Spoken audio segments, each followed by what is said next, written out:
Hey folks, how you doing today? Randy Newberg here, and we're going to talk about e-scouting for the sanctuary periods of the Post Rut and the late season. And we're not just going to talk about it. When we're all done, you're going to see what my e-scouting map looks like. You're going to see how I give myself options, how precise I am about every little place I'm going to be. Day 1 morning, day 1 afternoon, day 2 morning, day 2 afternoon. We're going to talk about why I'm going to camp here, what I'm going to do, how I'm going to walk through the entire process. And we're going to show you screenshots and how we're using the tools from GoHunt's map service to do all of this. And this is brought to you by the GoHunt Explorer. Explorer is their new map service. It includes all the maps you'd get as an insider member, but you get it for a much lower price. You get all 50 states for $49. And if you use promo code RANDY, they're going to give you $20 of mad money in their gear shop. So there you go. All right. Like I said, in this video, we're going to walk through how I, Randy Newberg, how I do an e-scouting plan for the rifle seasons. And I always say the rifle seasons are mostly the last 2 in the calendar period. They're sanctuary periods, that being the Post Rut and the late season. So when you see this final product, just know that this is not how you would e-scout for one of the food periods, which are usually an archery period. We did that in a different video. So first thing I want to do is touch on a few fundamentals, because there's some basics you got to understand. And we've put this in tons of other videos. We've put this out on podcasts. I mean, we've produced a lot of content around some of this stuff. So we got the 5 calendar periods, right? You've heard me say that many times. Early season, pre-rut, peak rut, post-rut, late season. Boom, 5 of them. And when we're talking sanctuary periods, we're talking the last 2. And this post-rut period, so when we transition from the peak rut to the post-rut, what you're seeing is the bulls are leaving the cow groups, the mature bulls, and they're going out and they're just finding some place to get away from the world, and they're trying to recover. And they're solo at this time. Now, you'll see some transition between the post-rut and the late season in a couple ways. The bulls that were solo in their sanctuary start forming bachelor groups. In a bachelor group, it might only be 2, but it might be 9 or 10. So you got multiple bulls in one place in the late season compared to solo bulls in one smaller place in the post-rut. And the other thing you see in their behavior is they know winter's coming. So they're having to stay out a little longer in the morning, and they have to come out a little sooner in the afternoon. So that's how you know when you've kind of went from the post-rut to the late season. But both of them are sanctuary periods. It's just a difference of where they're using the transition range and what sanctuaries they're going to be using based on the time of year. So you already heard me say sanctuary many times. If you haven't watched all of our other videos or listened to our other content on sanctuaries, a sanctuary is a place of lower hunting pressure that is surrounded by or adjacent to areas of higher hunting pressure. And sometimes we say that a sanctuary is the place where if you walk over there and you look down in that canyon, or you look up on that big steep rocky knob, you say, I don't want to kill a bull there. Well, that's probably a sanctuary. So what you're going to see in this video is based on years of experience, but some basic fundamentals of where I expect the areas of lower hunting pressure to be. Okay, where are elk going to head? How are they going to survive? Well, they're going to go to places that they expect will have fewer hunters. So that's really, in its most simplest term, that's what I'm going to do in this. And kind of like when we talked about the feed patterns, right? The first 3 calendar periods, we're trying to eliminate where elk likely aren't and focus on where they likely are. So that probably has you asking the question, how do I know where the elk are going to go when the hunters show up? Well, that's kind of the question that we're trying to solve. And there's some basics to that. It takes a little bit of research. But the general rule is elk are going to go where hunters are inclined not to go. And I'm going to go through this overview of what I think are the most common forms of sanctuary. But you might have figured out your own form of sanctuary. Like, oh yeah, there's this little thing, and yeah, it's, I'm not telling anybody. So if you've figured out a sanctuary that I've not mentioned here, keep it to yourself. You don't want anyone else to know about it. So, like I said, a sanctuary is a place of lower hunting pressure, surrounded by or adjacent to higher hunting pressure. And most people normally think about that as long distances, rugged topography. I add to that, in addition to the two common ones, boundaries, thick vegetation, land that's hard to navigate. Some people just aren't that handy navigating through public-private stuff. There's a ton of features on the landscape that discourage hunters from going somewhere. And it's not just distance and topography. So I'll just touch on a few of those. When we say distance, what I really should say is distance from motors.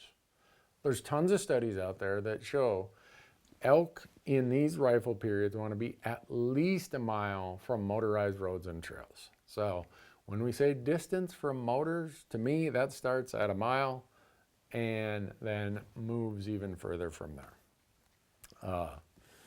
And that's just because we as humans, right? We're humans. We want the easiest way. So if we can drive there, we're going to drive there.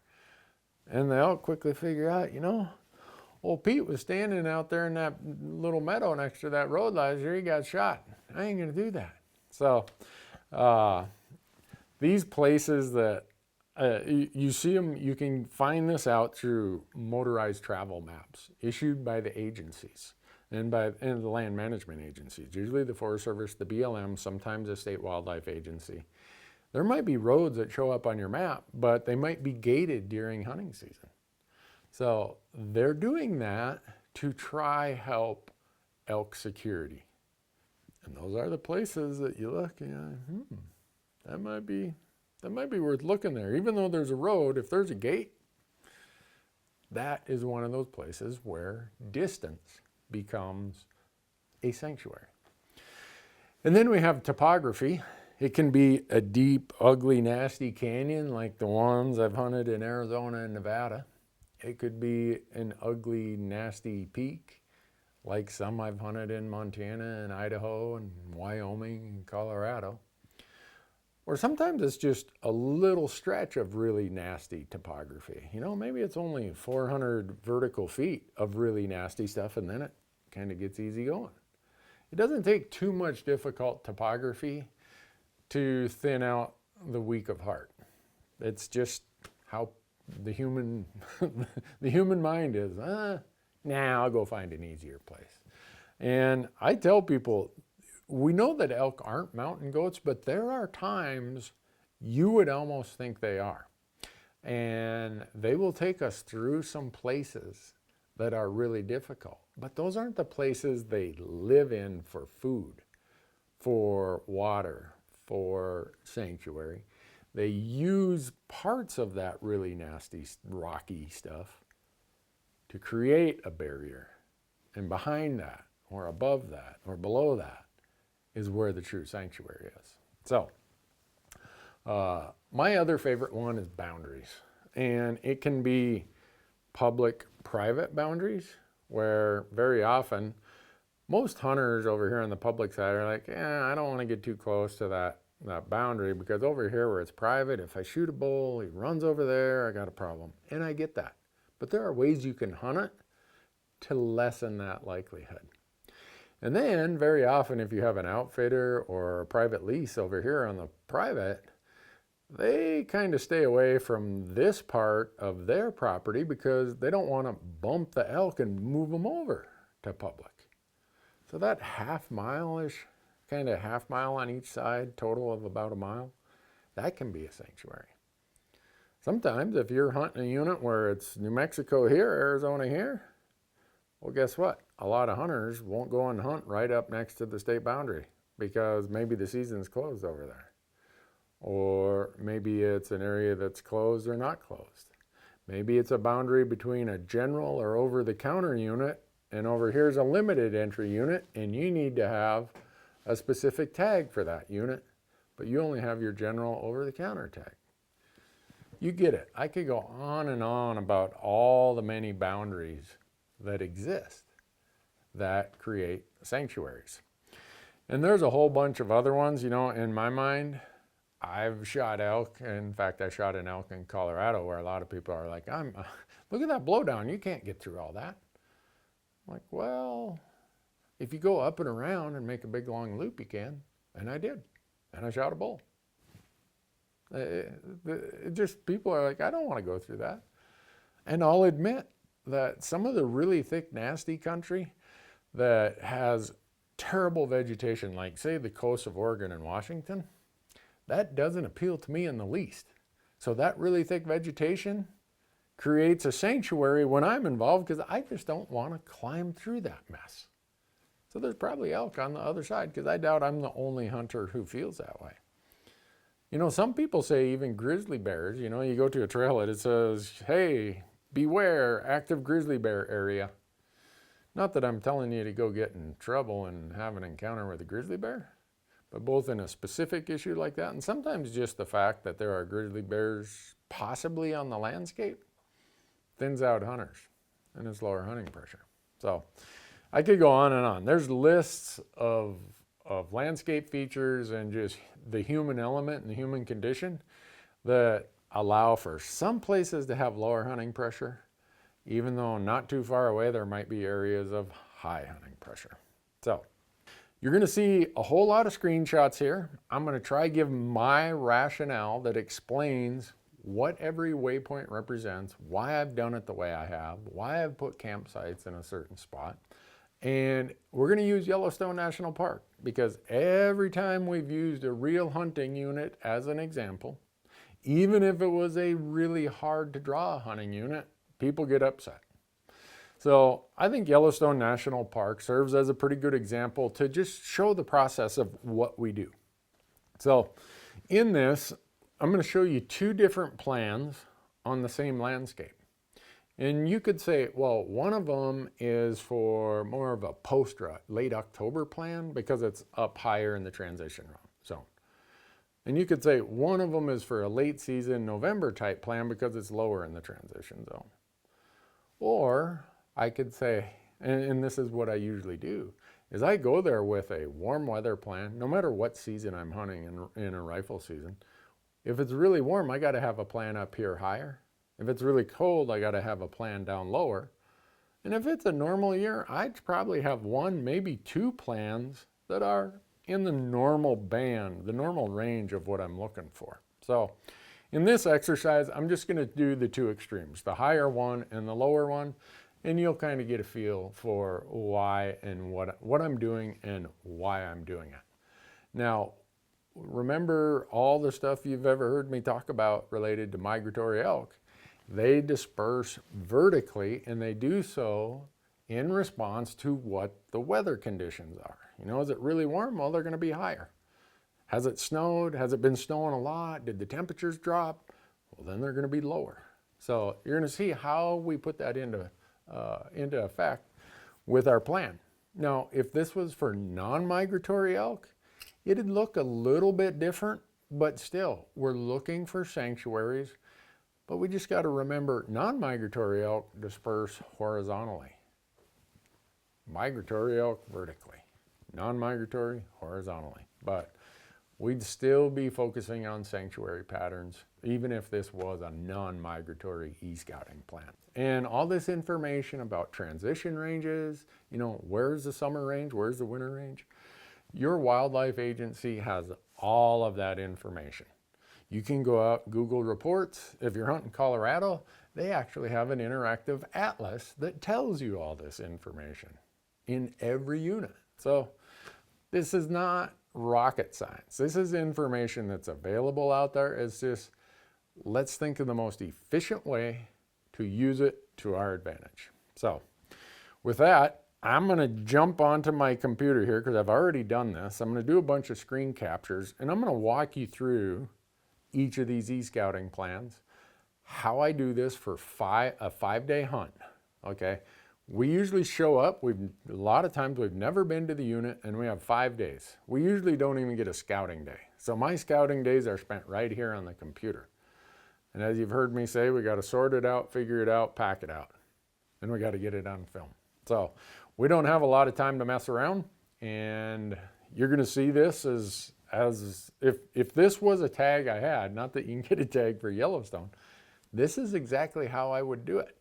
And if I expanded my screen way out, you would see so many waypoints on here, and they are all e-scouting waypoints from prior tags.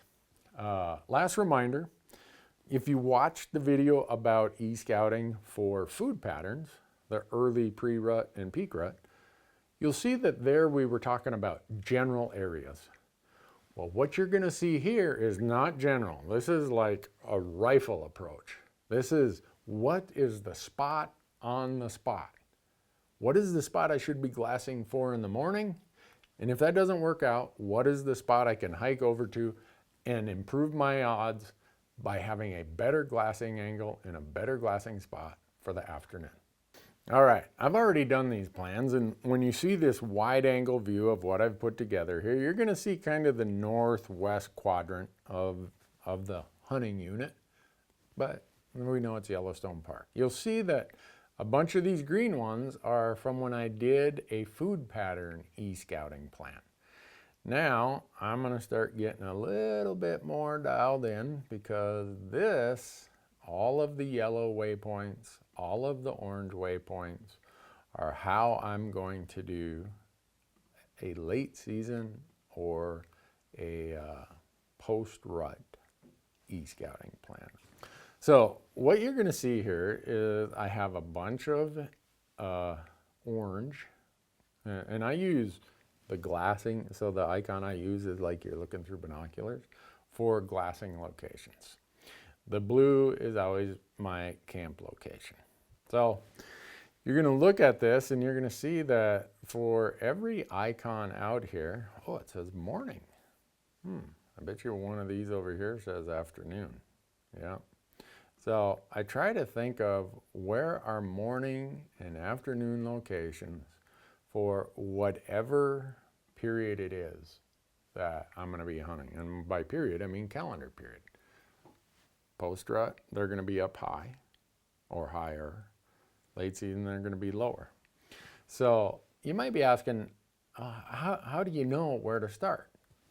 This terrain analysis tool that I help Go Hunt make, you'll see when I turn it on here, I can adjust what is the transition range for this area. So you'll see as I'm moving this slider bar from 8,500 feet to 10,500 feet, I know that that's the upper end of the transition range. So this is where I'm going to do my either warm weather hunt, if you want to call it that, or most likely my post-rut hunt. And then I'm going to slide this elevation bar down lower, say 6,500 to 8,500 feet, because I know that as the weather comes, these are the areas that are going to be more likely to have elk in a tough weather condition or in the late season. So when I do this, you'll see that I already had it set for when I did the food pattern one. There I was kind of concerned about bedding areas and stuff like that. But I was also concerned about thermal regulation. You know, if it's really hot, I want slopes that are more to the north and the northeast and the east. So in this post-rut hunt, I'm probably going to leave most of that there. I might add kind of the southeast area, that orient southeast. I might add west, but nah, it's kind of what you want.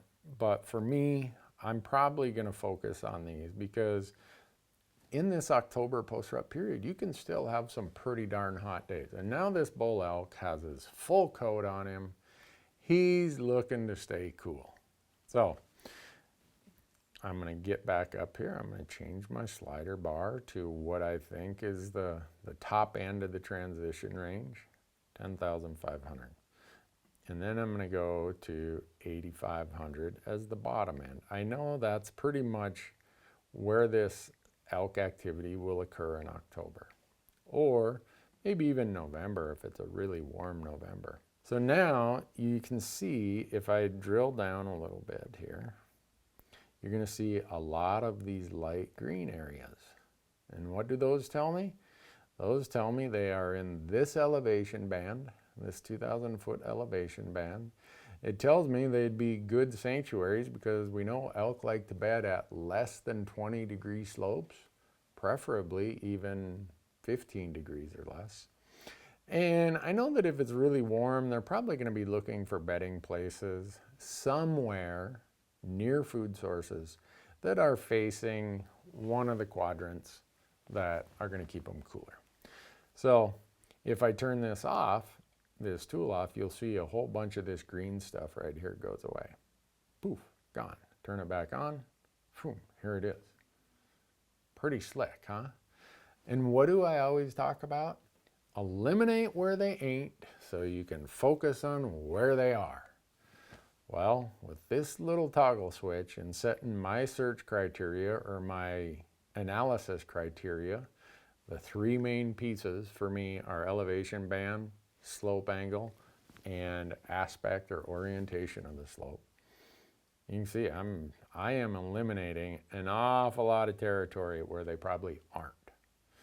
So I'm going to leave this as is, but we're going to walk through then why all these yellow ones are my post-rut period. So I'm going to look at my camp here and I'm going to see, oh yeah, that's my warm season camp, okay? So I'm assuming that I've got a road or a trail that can get me to right here, and this is kind of where I got to set up shop.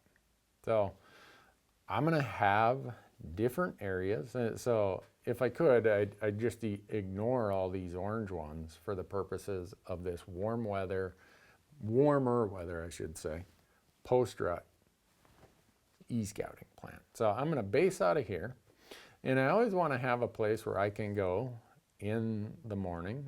I suspect this one says morning, yeah.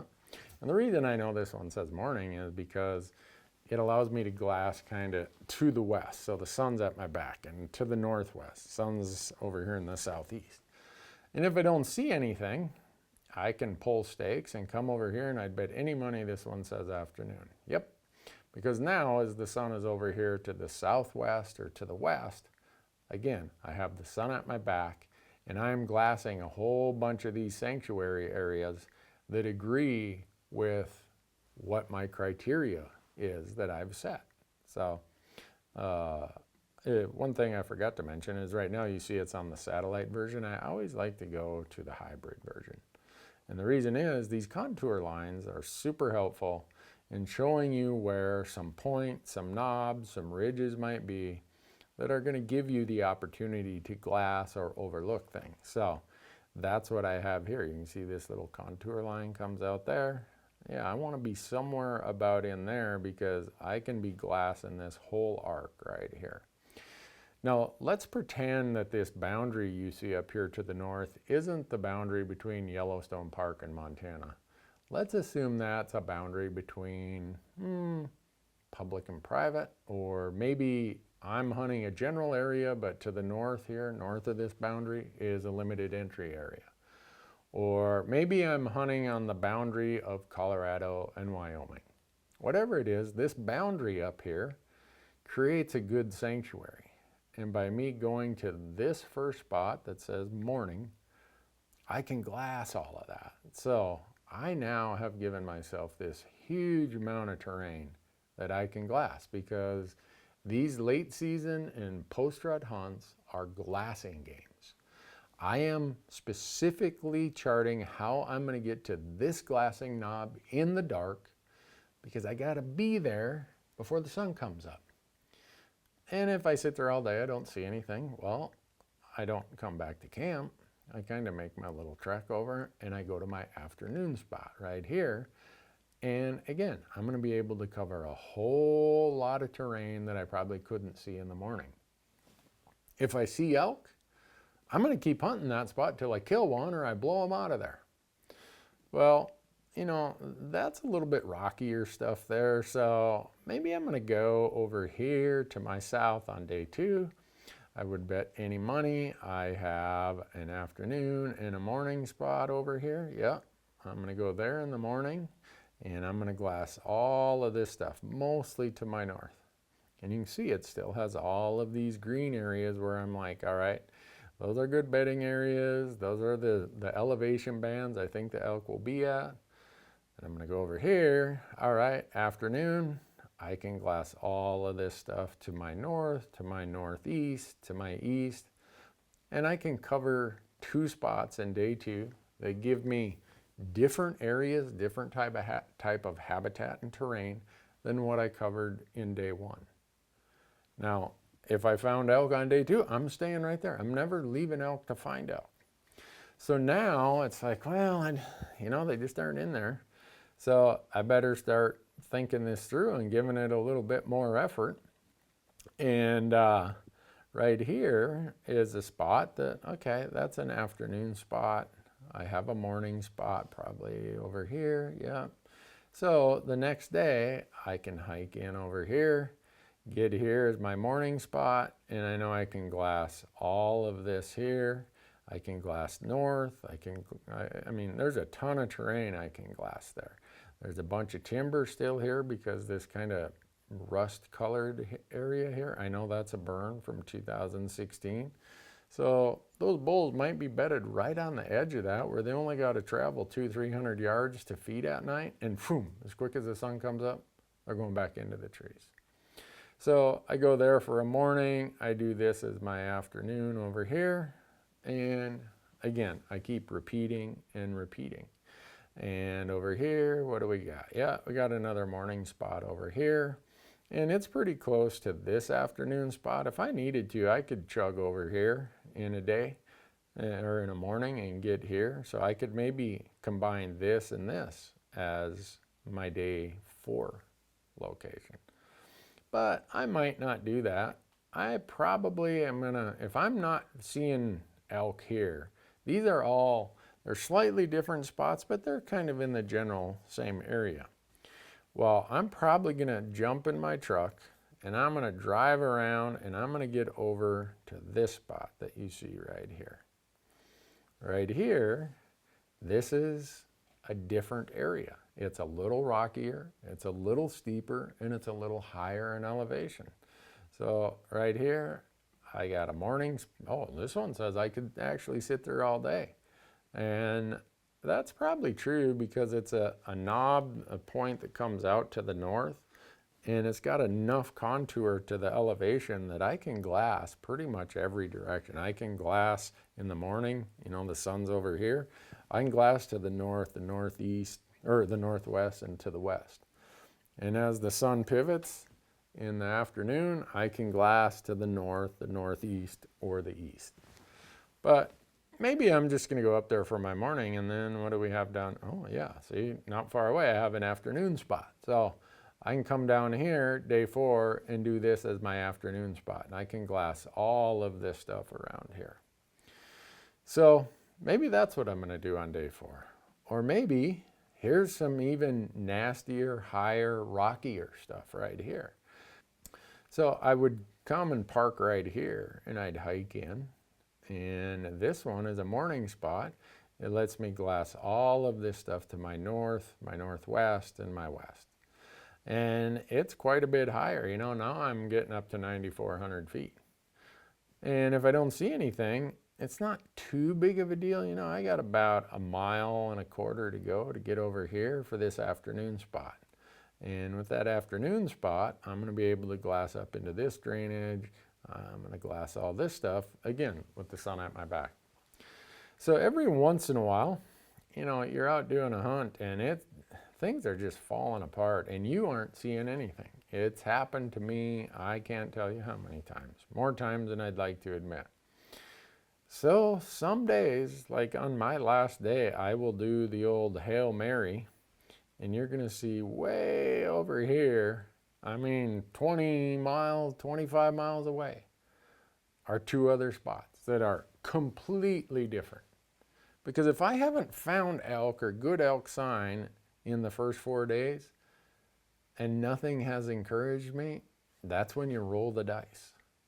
So I would probably come over here and I have last day afternoon. So I make sure and put last day on these ones because I want to remind myself, like, this is when it gets really, really tough. You know, this is the roll the dice, hope for good luck, and see how it happens.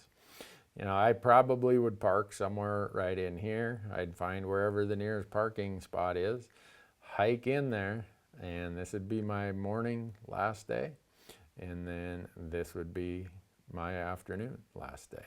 So the idea here is to show you that even in the same hunting unit, I'm going to have much different spots for a warmer condition if I encounter that, or for a post-rut hunt. Now I'm going to take my terrain analysis tool and I'm now going to show you pretty much the same thing, but for a colder condition or a late season hunt. Because I know this transition range, it's from like 7,000 to 10,500, somewhere in there. And in the earlier parts, warmer parts, abnormally warm seasons, they're going to be in using the sanctuaries in that upper half. Gets later, gets colder, they're going to use the sanctuaries in the lower half. So now I'm going to take my slider bar and I'm going to slide this down to, I guess it doesn't really matter. I can slide it down as low as I want. But I know about 7,000 feet is probably the bottom of where I'm going to hunt. It's stuck at 6,900. That's close enough. And then I'm going to go down to 8,500. So these are all going to be areas, sanctuaries, that are below what I had in my previous post-rut warm period plan. Now, I know the weather's probably getting worse and worse, so I'm not so much focused on north slopes or northeast slopes. I'm probably going to be focused on east and southeast, maybe west, surely west, maybe northwest, maybe even southwest slopes. And I'm going to keep my degrees of slope about the same because these bulls, when they are in sanctuary mode, they're bedded most of the day. And they like these places that are a little easier to bed. So now I've changed my criteria.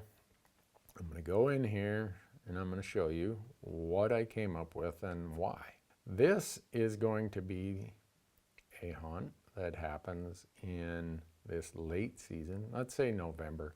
Or if it was a post-rut hunt and an early blizzard came, I'd want to have this one available to me. So I think this is my camp. Yeah, bad weather campsite, or I could call it late season campsite or whatever. So I'm going to drive up this road. There's really not a road there, but for this purpose of Yellowstone Park, we're going to pretend there's a road right there. Now the first day, I'm looking at what are the places that are near these spots of light green, you know, the stuff that got highlighted because of my terrain analysis tool. Well, let's see right here. Morning. That's probably where I'm going to be the first morning if I don't have a scouting day. So I'm going to do that. I'm going to glass all these places here to the north, to the northwest, and to the west. And if I don't see anything, I'm going to grab my spotter, my butt pad, all my warm gear, and I'm going to go over here. And there's an afternoon spot. Now from that afternoon spot, I again can glass north, but now I can glass all this stuff to the northeast and to the east. So, all right, I'm trying to get to know the country a little bit there. Now the next day it's like, all right, I'm going to trek out just a little bit further here and see what I see. And all right, I got this morning spot right here. It's maybe a 2-mile hike in there, 2.5. I'm going to sit there all morning. If I don't see anything, I'm probably coming over here, because this knob right here is adjacent to a lot of this lime green stuff that my terrain analysis tool has told me increases the likelihood of elk being there. I'm going to sit there all day, do my glassing, look, just pick every little place apart. Where are they? Where are they? And I'm going to be at that morning spot way before sunup, and I'm not leaving this afternoon spot until after the sun goes down, and I'll be walking out of there in the dark. And then the next day it's like, well, you know, day 3, if I haven't seen anything, I got to start shaking it up. So I'm probably going to go even a little bit further on that day. And I'm going to do this morning spot. I mean, if I wanted to, I could title each of these by day. So this is going to let me glass a lot of this country here. If I don't see anything, I'm going to hoof it over here, afternoon spot, and I'm going to glass a lot of this country here. So now it's day 3. I'm thinking, man, if I haven't found elk or good elk sign at this point, I got to really be thinking this through. All right, I'm going to a place that's completely different than anything I've looked at. I'm going to go way up to my north here. It's a little bit higher elevation than some of the stuff I've been in, but that's where I'm going. So what do we got here? Okay, here's a morning location.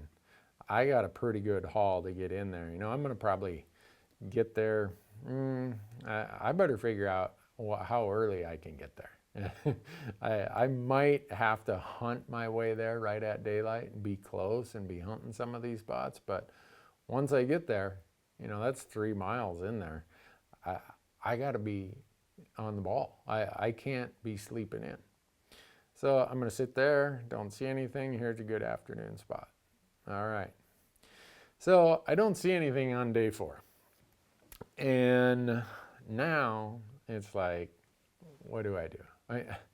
This is really the Hail Mary time.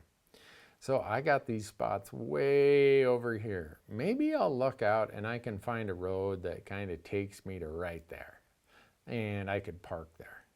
If not, I got a long walk that day, and this spot, I think this is a good morning spot because it lets me go and hug right up against this boundary here.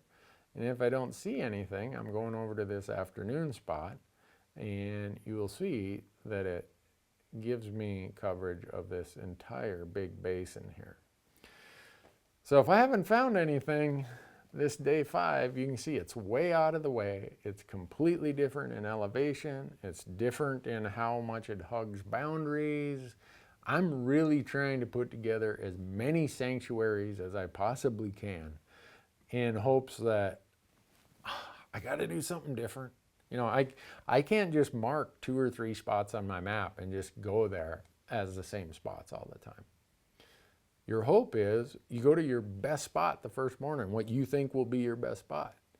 Sometimes you can go there and you can pre-scout because you get there a day early or 2 days early. If I'm there 2 days early, I'm hiking into my day 1 spots and I'm going to check it out. I'm not going to waste a hunting day if these are dead.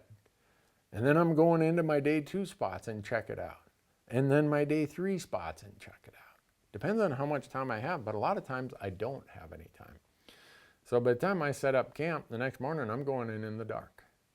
But by having a plan like this, that I set my criteria based on what conditions I think.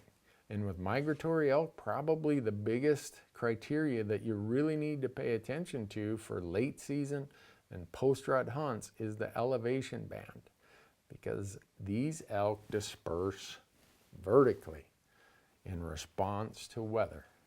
So right here, you say I showed up in November and it was a really warm November. I'm going to use all these yellow ones because they're the higher elevation ones. Those were the ones identified when I did my search criteria in the terrain analysis tool as being higher elevation. Now, if I show up and there's 3 feet of snow up high, I know these migratory elk are going to be down lower, working their way to their transition or their winter ranges, working through the transition range. The other thing I'm going to be doing is paying attention to tracks.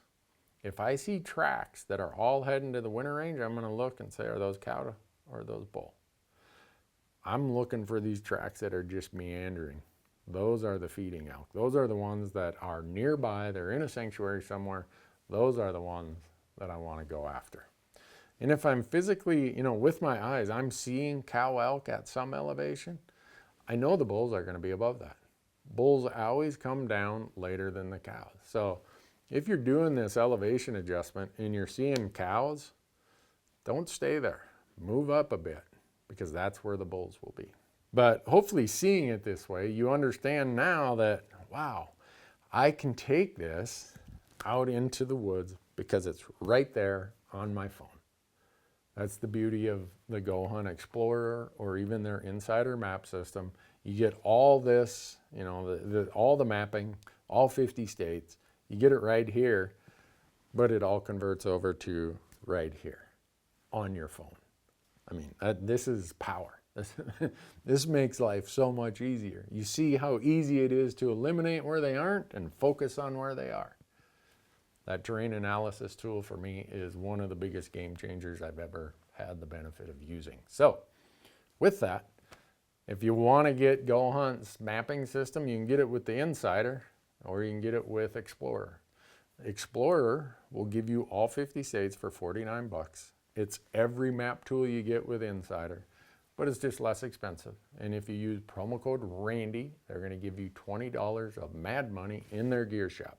So anyhow, hope that this is helpful. If you like it or if you don't like it, I'd be interested in your comments down below, because I learn a lot by getting your questions. So thanks for being here. Hope you found something of benefit.